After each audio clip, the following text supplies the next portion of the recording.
하나님의 말씀은 창세기 29장 20절입니다. 야곱이 라헬을 위하여 7년 동안 라반을 섬겼으나 그를 사랑하는 까닭에 7년을 며칠같이 여겼더라. 아멘. 네. 지난주에는 제가 윤항기 씨, 가수죠. 윤항기 씨와 그의 동생 윤복희 씨의 일화를 들려드렸는데요. 오늘은 그 윤항기 씨와 그의 아내 이야기를 좀 해드릴까 합니다. 윤항기 씨와 동생 윤복희 씨는 어린 시절을 참 불우하게 보내셨는데, 어머니는 심장마비로 돌아가시고 아버지는 마약 중독으로 고생하시다가 생을 마감하시고, 졸지에 어린 남매가 고아가 된 것이죠. 그 시절 자체가 워낙 어렵기도 했거니와 또 고아로 산다는 것이 그 시절에는 얼마나 더 어려웠겠습니까? 청계천에 시장 난전에서 구걸하면서 목숨을 이어가고, 밤에는 그 시장 상인들이 쓰는 그 나무로 된 그 좌판 밑에 들어가서 잠을 자고, 또 새벽에 상인들이 나오기 전에 빨리 나와야지, 안 그랬다가는 막 욕을 먹고 얻어맞고 하는 그런 참 불우하기 짝이 없는 어린 시절을 보내야만 했습니다. 나이가 들어서도 사정은 크게 나아지지 않았는데요. 윤항기 씨가 아내와 결혼할 때도 워낙 가난한 데다가 부모도 없는 고아에게 딸을 주고 싶어 하는 부모가 어디 있겠습니까? 장인 장모님이 극렬 반대하는데 도망치다시피 해서 아내를 데려다가 그 판자촌에 두 사람이 누우면 머리 닿고 발 닿고 팔 뻗으면 양쪽 벽 닿는 조그만 방 하나 겨우 구해서 신혼생활을 시작한 것입니다. 어찌나 가난했던지 매 끼니를 그냥 라면으로 때우고, 또 아내가 임신을 했는데, 임신하면 먹고 싶은 게 많아지잖아요. 홍시가 너무너무 먹고 싶어서 여보 나 홍시 하나만 사줘. 근데 그 홍시 하나를 사줄 돈이 없는 거예요. 그 당시는 결혼도 일찍 했고, 요즘으로 치면 대학이나 다닐 만한 나이에 결혼을 해놓으니 그 아내가 매일 홍시가 먹고 싶다고 우는 거예요. 그래도 그 홍시 하나를 사줄 돈이 없었답니다. 그래서 지금도 윤항기 씨 아내는 라면과 홍시는 잘 안 드신다고, 너무 아픈 기억이 있어서. 그렇게 어려운 시절을 보내다가 73년에 윤항기 씨가 솔로 가수 데뷔를 하면서 발표한 나는 어떡하라고 라는 곡이 소위 대박이 난 것입니다. 여러분 기억하실지 모르겠습니다. 나는 어떡하라고, 나는 어떡하라고. 기억 안 나는 분들을 위해서 제가 한 곡을 쭉 불러드릴까 또 생각을 해봤습니다만, 지난주 정도가 딱 좋은 것 같아서 하여튼 이 노래가 얼마나 인기를 끌었든지 그때부터 윤항기 씨가 돈을 끌어모으기 시작한 것입니다. 하루에 몇 곳에 다니면서 노래를 부르면, 그 당시 서울에서 70평 집이 100만 원 하던 때에 어떤 날은 하루에 200만 원씩 돈을 벌었다는 거예요. 이렇게 돈을 벌게 되었으니 이제 고생 끝, 행복 시작. 이렇게 스토리가 흘러갔으면 얼마나 좋겠습니까만은, 없던 돈이 갑자기 생기니까 윤항기 씨가 그만 유혹을 이기지 못하고 시험에 든 것입니다.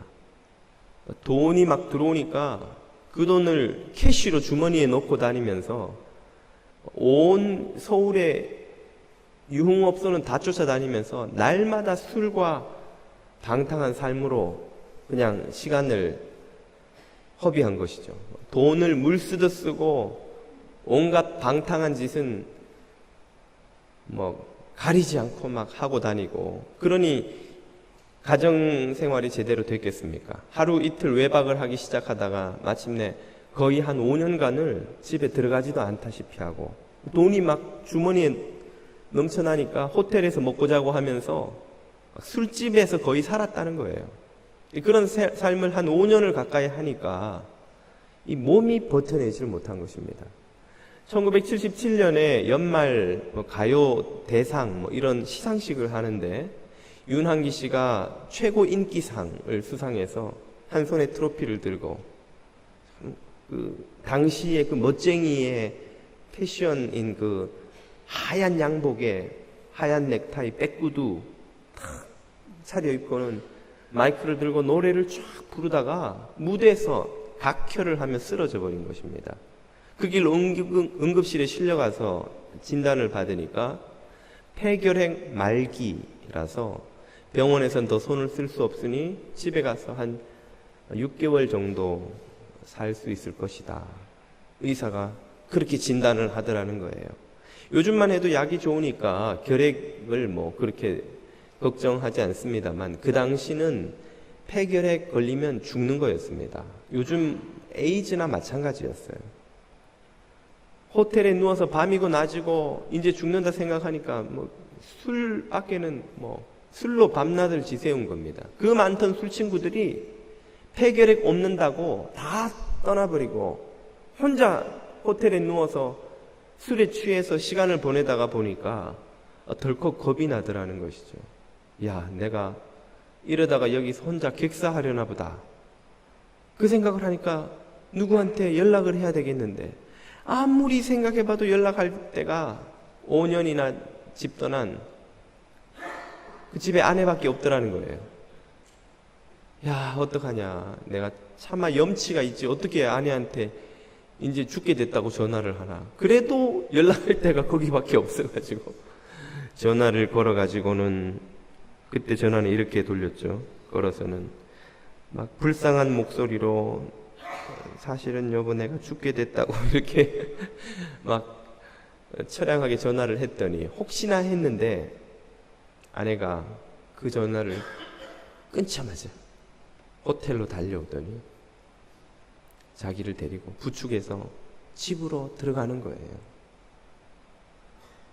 아파트 마당에 들어가려고 가는데 겨울에 눈이 오는데 아이들이 도화지에다가 아빠 환영해요 이렇게 써들고 아파트 문 앞에 서 있더라는 거예요.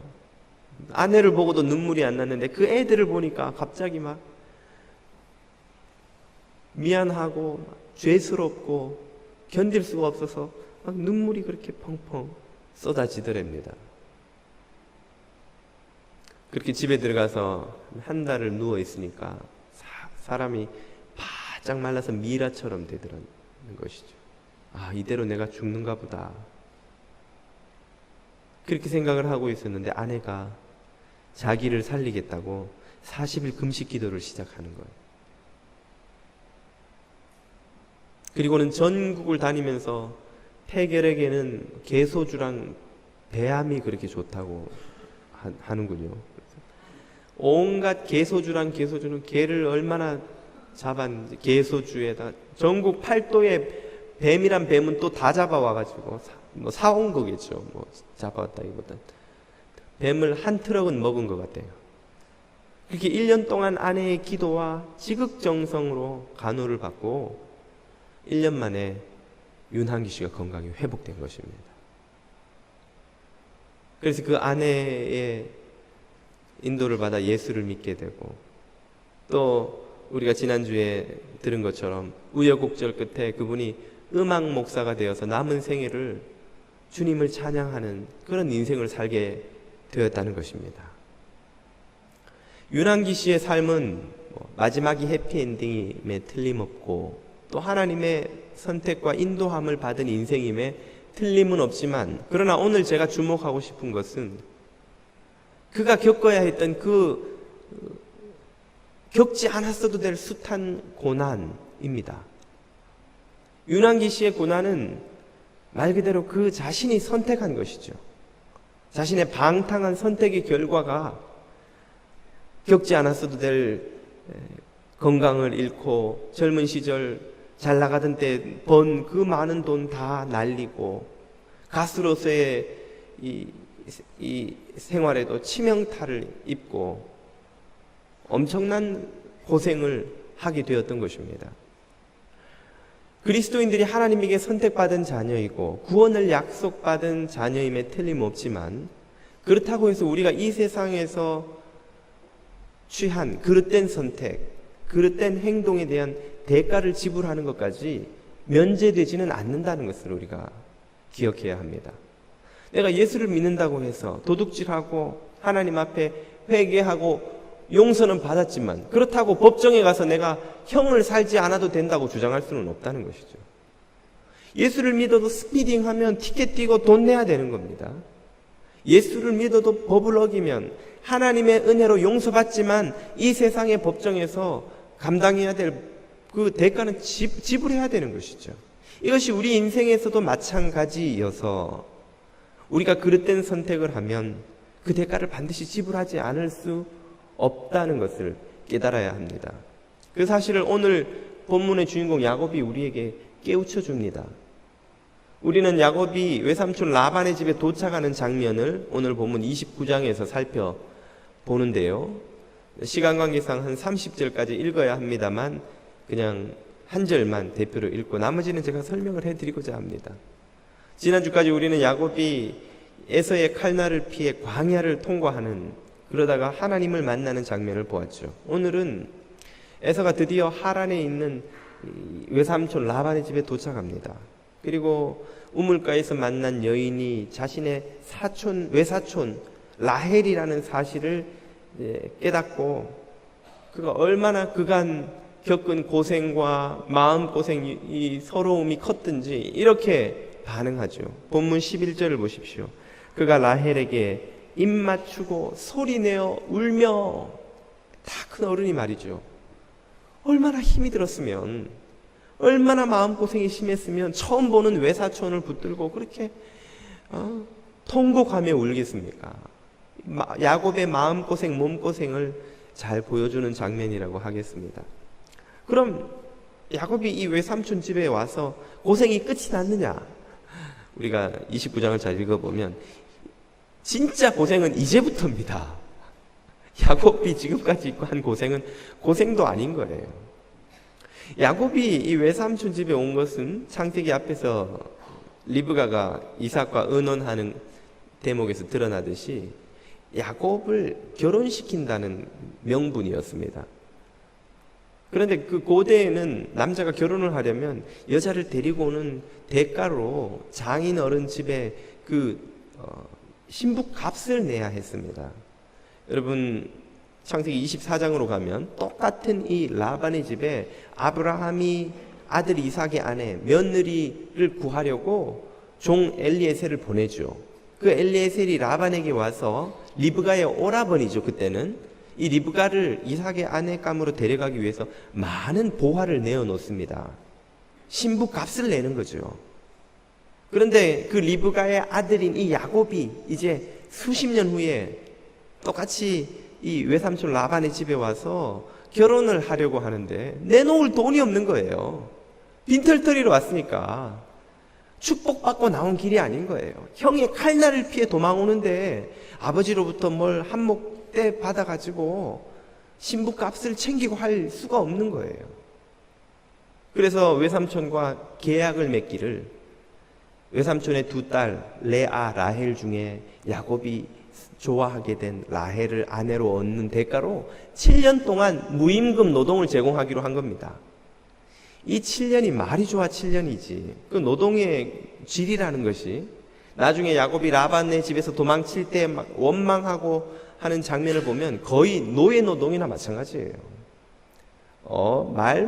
말로 못할 고생을 하면서 정말 죽을 고생을 하며 7년을 보내는데, 그렇게 겨우겨우 고생해서 이제 라헬과 결혼하게 됐다고 생각하고 첫날 밤을 결혼잔치를 하고 막 술이 거나하게 취해가지고 인사불성이 돼서 첫날 밤을 치르고 보니까 어라? 이 여자가 그 여자가 아닌가 봐요. 라헬인 줄 알고 들어간 첫날 밤에 나오는, 아침에 눈 뜨고 보니까 여자가 레아인 거예요. 레아. 이게 어떻게 이런 일이 있을 수가 있는가? 삼촌에게 깜짝같이 속은 거예요. 그리고는 그 삼촌이 또 그 라헬을 얻기 위해서는 7년 더 하라고 그래가지고 14년을 거기서 죽을 고생을 합니다.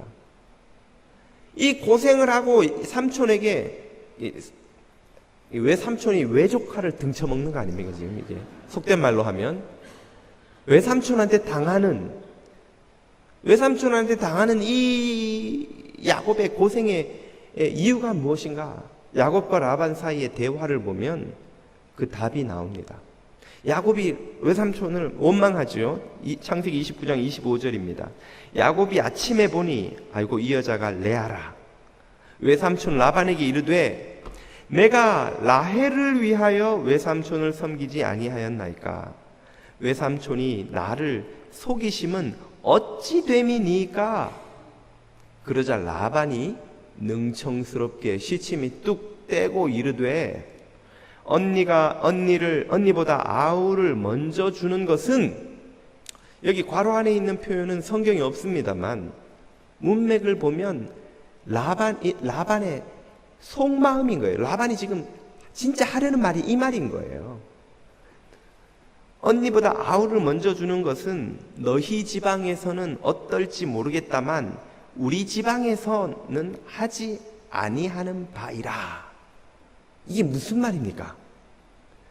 너희 지방에서, 이 말은 지금 누구를 지금 꼬집고 있는 거예요?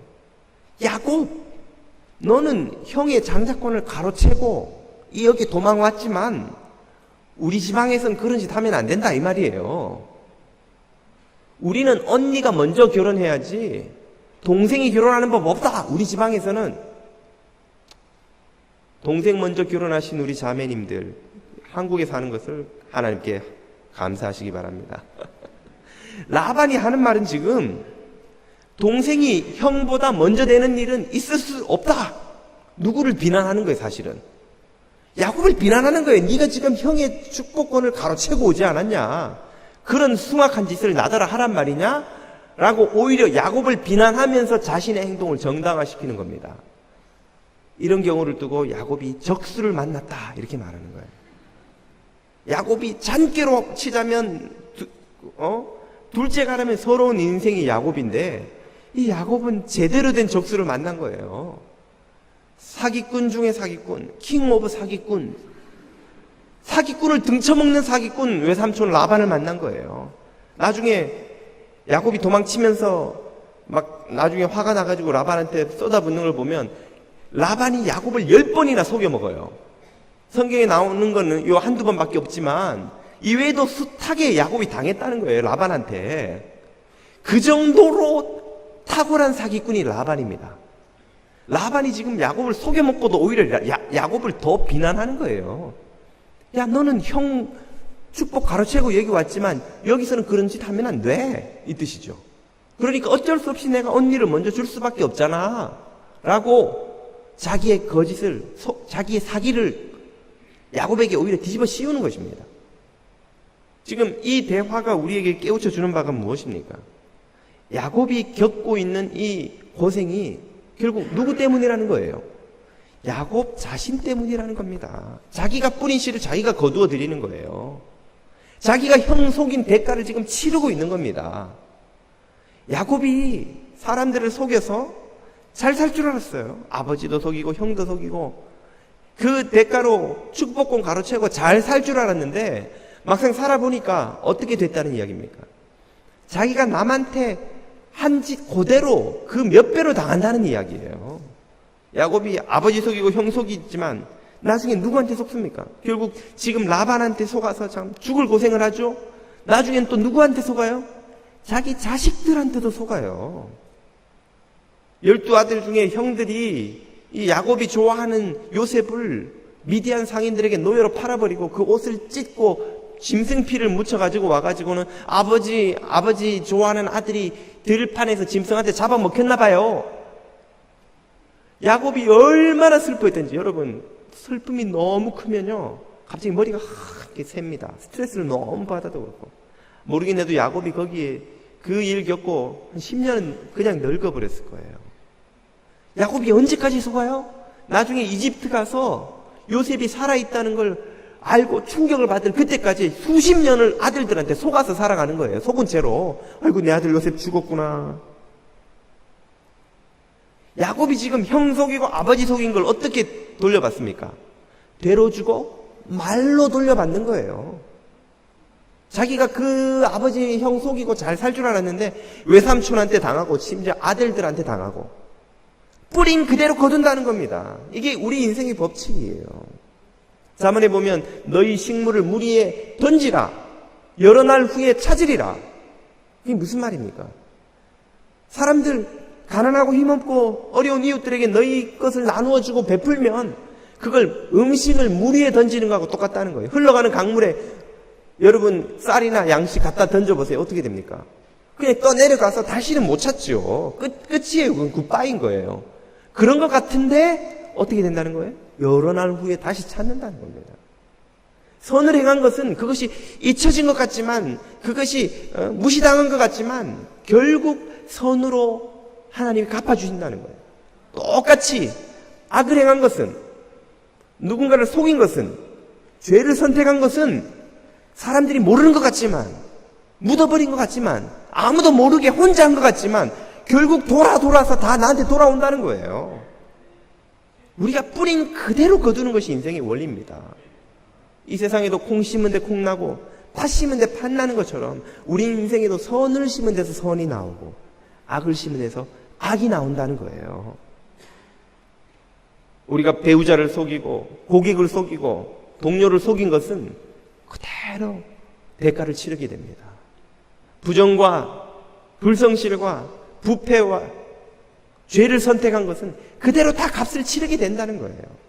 그렇기 때문에 세상에서는 행복한 사람이 돈 벌고 건강하고 높은 자리에 올라간 사람인 줄로 생각하지만 성경은 정말 행복한 사람은 그런 사람이 아니라고 말합니다. 시편 1편 1절을 보십시오. 복 있는 사람은, 이 말은 행복한 사람은 이런 뜻이죠. 시편 1편 1절.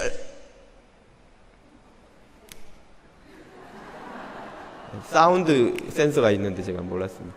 복 있는 사람은, 행복한 사람은 이런 뜻이에요. 예수님께서 온유한 사람은 복이 있나니, 이 말은 온유한 사람이 행복하다 이 뜻이에요. 행복한 사람은 어떤 사람입니까? 악인의 꾀를 따르지 아니하며 죄인의 길에 서지 아니하며 오만한 자의 자리에 앉지 아니하고. 행복의 첫째 조건이 뭡니까?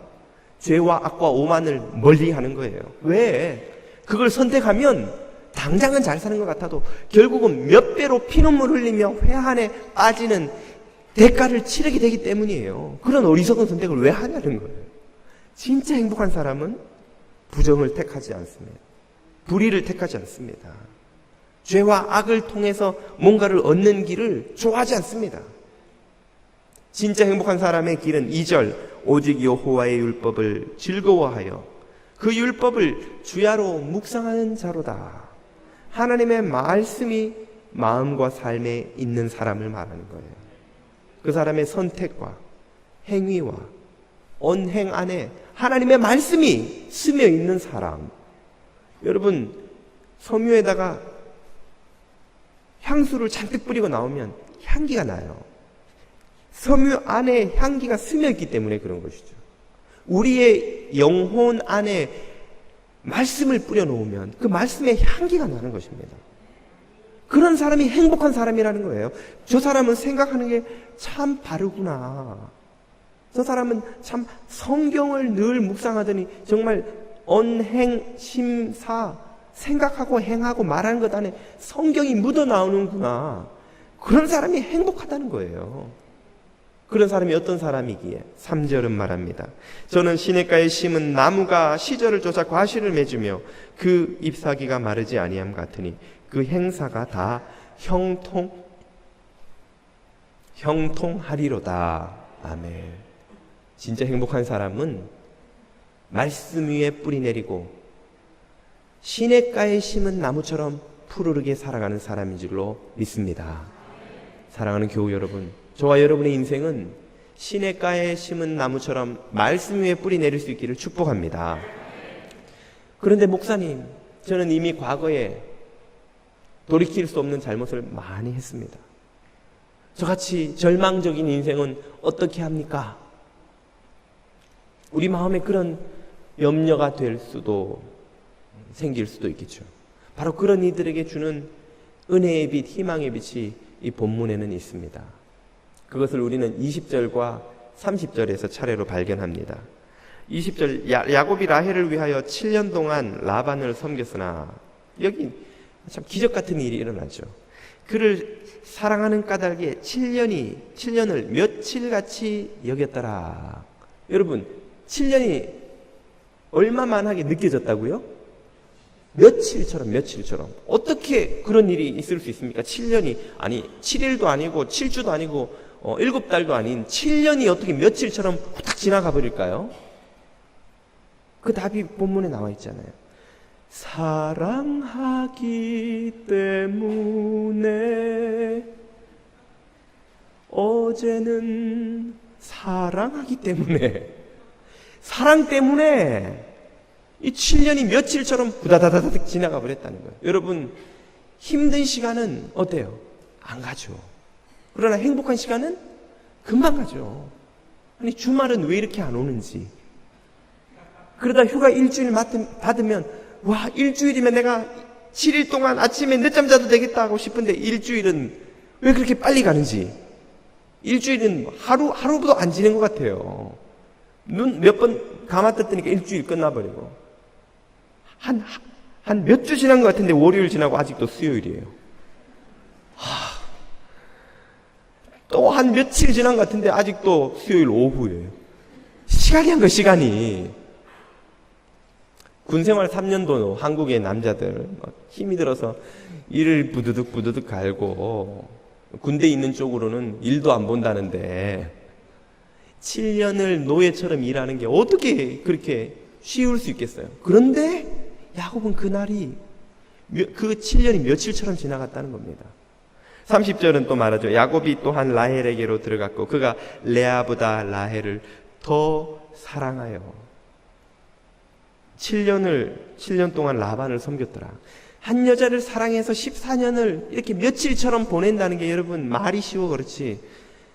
오늘 예배 마치고 반드시 옆에 있는 남자한테 물어보십시오. 당신 날 위해서 노가다 14년 할 수 있겠어?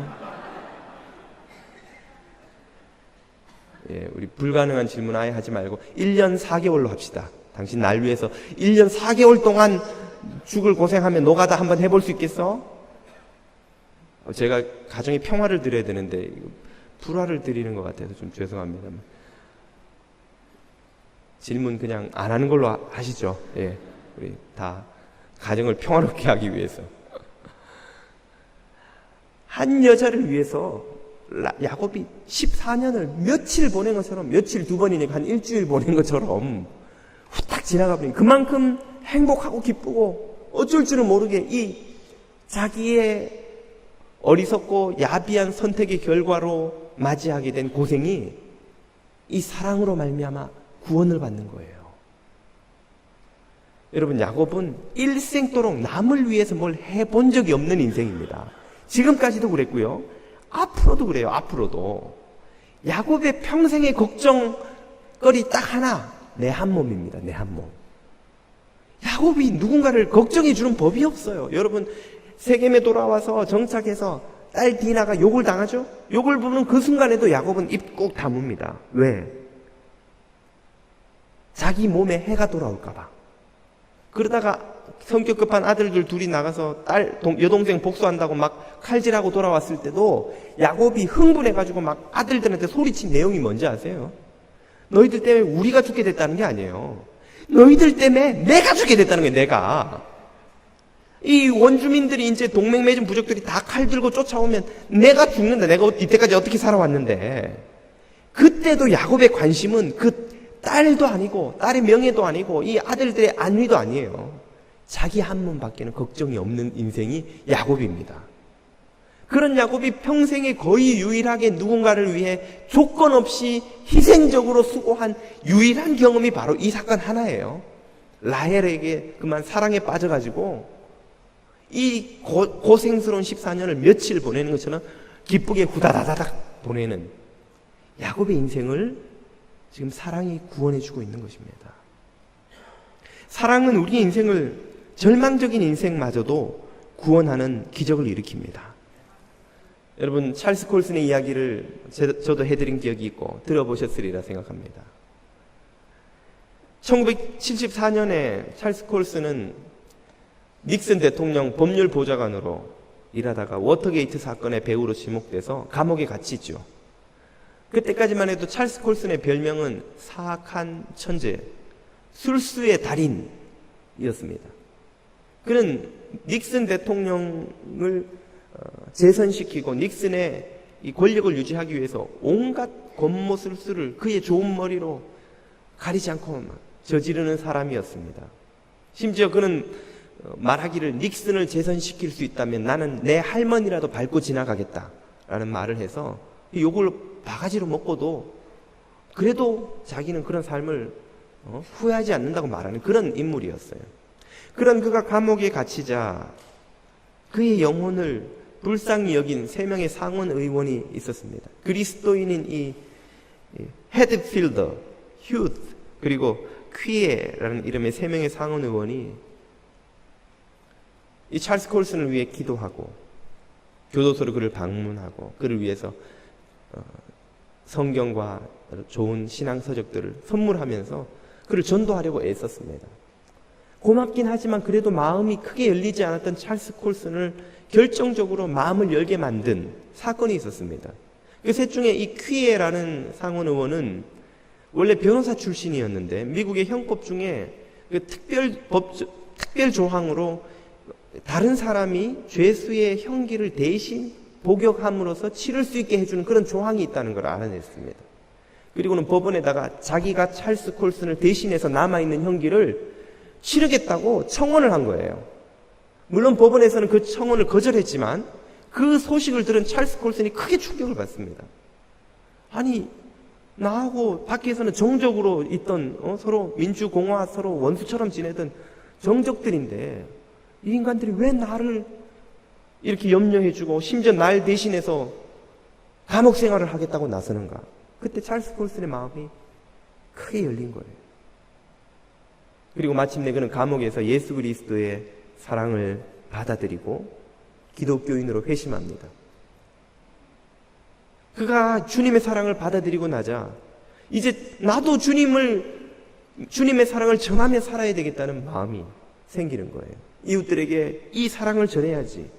그리고 눈 뜨고 보니까 그 이웃이라는 게 전부 죄수밖에 없잖아요. 감옥에서는. 이 죄수들을 섬기려면 어떻게 할 것인가? 이 사람들이 가장 하기 싫어하는 빨래를 내가 해줘야 되겠다. 그리고 주변에 있는 죄수들의 빨래를 자신이 대신 해주기 시작했습니다. 이 죄수들이 처음에는 의심의 눈초리로 콜슨을 바라봤어요. 아니, 자기들하고 사는 레벨이 다른 이 상류층 죄수가 말이지 자기들 빨래를 해준다니까 처음에는 다들 의심의 눈초리로 쳐다보다가 얼마 지나지 않아서 그가 진심으로 그렇게 하고 있다는 것을 깨닫고 하나둘 죄수들이 마음을 열고 찰스 콜슨의 말을 듣기 시작했습니다. 그렇게 예수 믿은 사람들이 감옥 안에서 기도 모임을 시작했어요. 기도 모임을 하던 중에 찰스 콜슨의 마음속에 내 남은 생애를 이 사람들을 위해 살아야 되겠다 하는 결단이 생겼습니다. 그는 1976년에 출소한 후에 그의 모든 재산과 에너지를 다 쏟아서 교도소 선교회를 설립하고 2012년에 80세의 일기로 이 세상을 떠날 때까지 그의 남은 생애 35년간을 온전히 교도소의 죄수들을 섬기는 데 투자했습니다. 그 술수의 달인 사악한 천재라고 불리던 이가 종교계의 노벨상이라고 불리는 템플턴상을 수상하게 되었습니다. 그는 자서전 거듭남이라는 책에서 이렇게 쓰고 있습니다. 평생 동안 집안에서 손가락 하나 까딱하지 않던 나는 죄수들을 사랑하면서 비로소 진정한 행복을 발견하였습니다. 이 권모술수의 달인 찰스 콜슨을 위대한 하나님의 사람으로 바꾼 것이 무엇입니까? 그의 실패하고 무너지고 절망적인 인생을 거룩한 것으로 바꾸어낸 것이 무엇입니까? 바로 이 사랑인 것이죠. 사랑은 우리 인생에서 고난을 제거해 주지는 못합니다. 그러나 사랑은 우리 인생의 고난을 극복할 힘을 줍니다. 견디기 힘든 14년도 며칠처럼 지나가 버리도록 우리의 마음에 새로운 회복과 치유와 기쁨과 용기를 주는 것이 사랑입니다.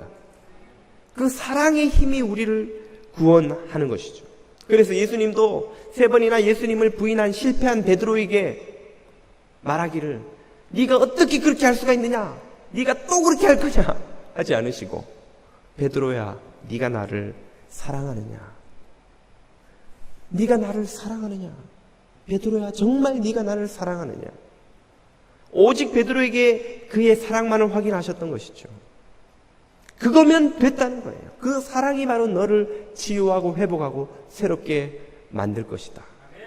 윤한기 씨를 구원한 것은 그 아내의 사랑입니다. 어떤 사랑입니까?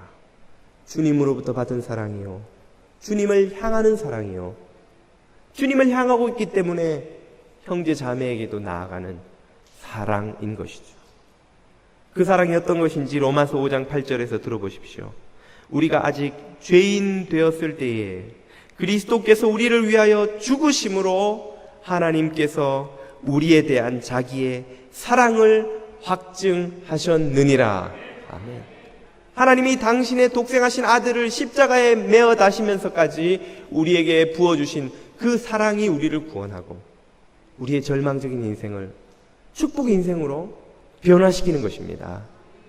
사랑하는 교우 여러분, 이 하나님의 사랑을 굳게 붙드시기를 축복합니다. 이 사랑 안에 거하시기를 축복합니다.